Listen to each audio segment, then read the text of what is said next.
Nesse vídeo, vou compartilhar com vocês uma receita de pizza caseira com fermentação natural. Eu já testei muitas receitas e, na minha opinião, essa é sem dúvida uma das melhores. Ela fica muito saborosa, a massa fica leve, as bordas aeradas. E vamos usar farinha comum, farinha tipo 1 do supermercado. Vamos mostrar todo o processo completo, desde a alimentação no fermento natural até o assamento da pizza.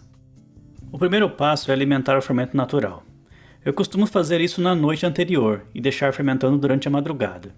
Para fazer uma quantidade de massa para 2 pizzas médias, vamos preparar 100 gramas de fermento natural. Para a alimentação, vamos pesar 40 gramas de farinha.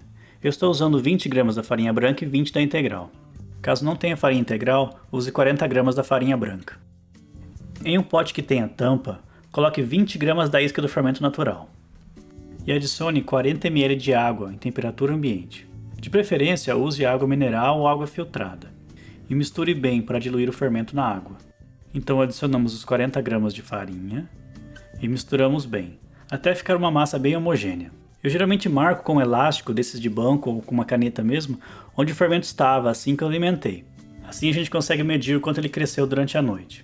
Tampe o pote e deixe fermentar em temperatura ambiente por cerca de 6 a 8 horas. Vamos agora preparar a massa da pizza. Em uma tigela, coloque a água, o azeite e o açúcar.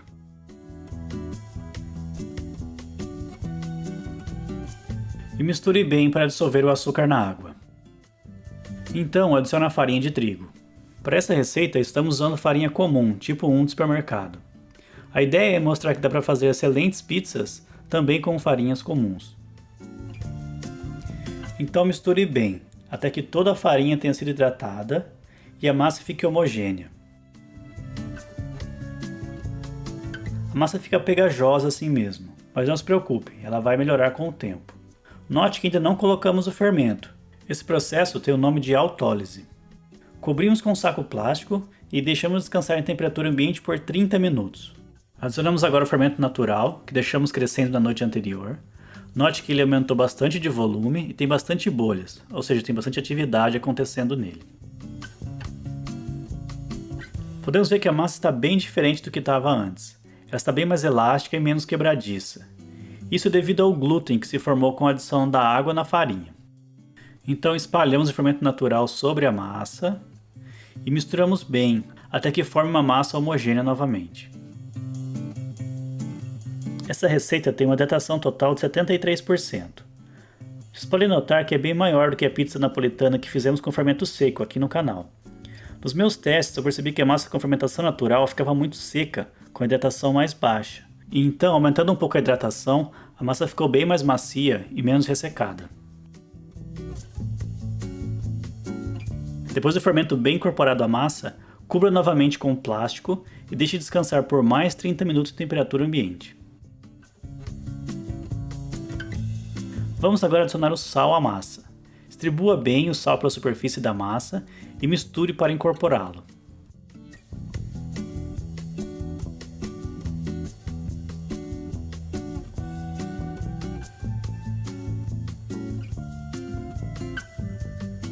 Cubra novamente com plástico e deixe descansar por mais 30 minutos.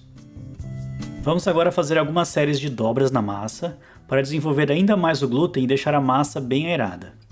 Faça dobras na massa puxando pelos lados, esticando sem rasgar e dobrando por cima dela mesma. Faça isso por toda a borda da massa. Esse processo é bem rápido, deve demorar cerca de 1 minuto. Cubra novamente e deixe descansar por mais 30 minutos. Faça então uma nova série de dobras, repetindo o mesmo processo de puxar e dobrar a massa sobre si mesma. Cubra com plástico novamente e agora deixe fermentar em temperatura ambiente até dobrar de volume. No meu caso demorou cerca de 4 horas e uma temperatura cerca de 25 graus Celsius. Se onde você morar for muito quente, pode ser que esse tempo seja menor. Então fique de olho na massa. Depois de fermentada, a massa aumenta bastante de volume e fica cheia de bolhas na superfície. Para a massa ficar ainda mais saborosa, eu recomendo fortemente que você faça a segunda fermentação na geladeira, por no mínimo 12 horas. Durante esse período ela vai desenvolver outros aromas e sabores muito mais complexos. Eu sugiro deixar no máximo umas 48 horas na geladeira. A partir daí a massa pode perder a estrutura e começar a gerar aromas mais fortes. Essa aqui do vídeo eu deixei por 36 horas na geladeira. A massa aguentou super bem. Veja também que a massa não cresce muito na geladeira. Vamos agora dividir e bolear a massa. Transfira para uma bancada bem enfarinhada e divida em duas partes iguais.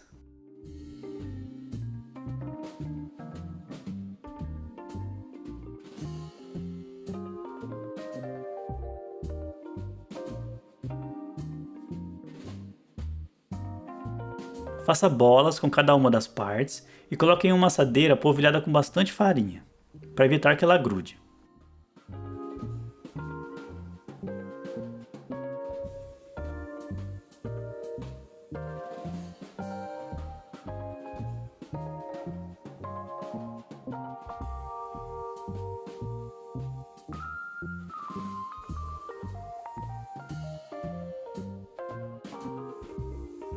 Vamos cobrir com plástico e deixar ela voltar para a temperatura ambiente. Isso pode levar cerca de 1h30 a 2 horas, mas claro, depende muito da temperatura da sua cozinha. Passado esse tempo, a massa está bem mais relaxada e fácil de manipular. Vamos agora abrir a massa para a pizza. Novamente, polvilhe bastante farinha na bancada e coloque uma porção da massa. Lembre-se de manter a outra coberta para ela não ressecar. Vá trabalhando com a massa de forma que ela sempre fique com um formato redondo. Mantenha sempre a bancada e suas mãos bem enfarinhadas para que a massa não grude. Com as mãos quase paralelas à bancada, ou seja, bem deitadas, vá pressionando a massa de forma a criar uma borda com cerca de 1 cm. Faça isso por toda a extensão da massa. Coloque mais farinha se precisar. Vamos obter então um disco, onde o meio é mais baixo e as bordas são mais altas. O segundo passo é deixar o meio da massa mais fino.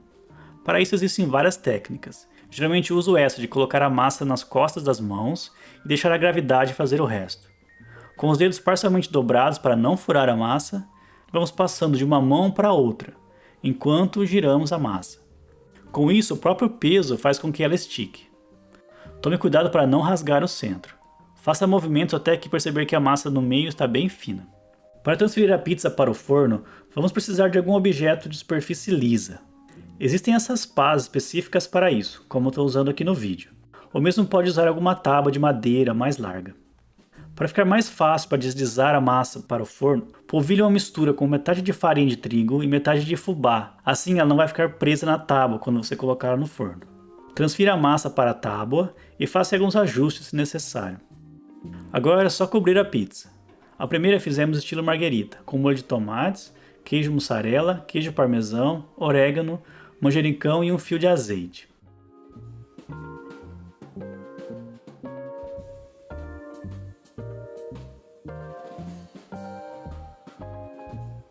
Uma das etapas mais importantes da pizza é como assá-la.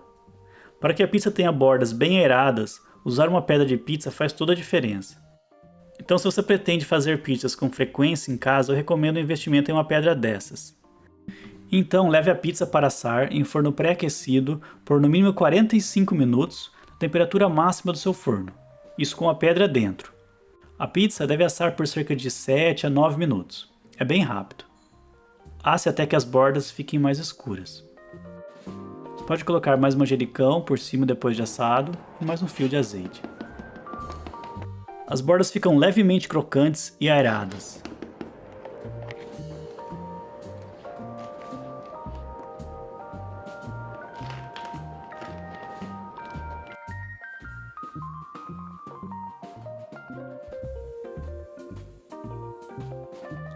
O miolo fica bem úmido e a massa fica super saborosa devido à longa fermentação a frio. Como ela pode ficar até 48 horas na geladeira, você pode fazer uma pizza hoje e a outra no dia seguinte.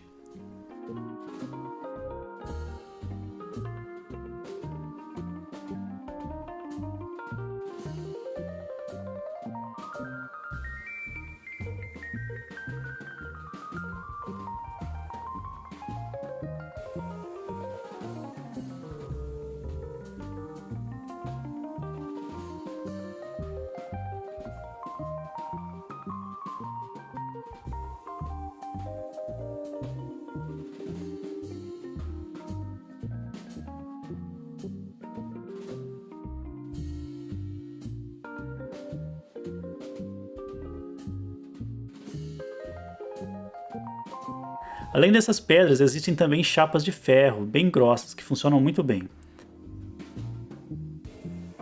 E é claro, se você não tiver uma pedra ou uma chapa dessas de ferro, pode usar uma assadeira comum, dessas mais finas.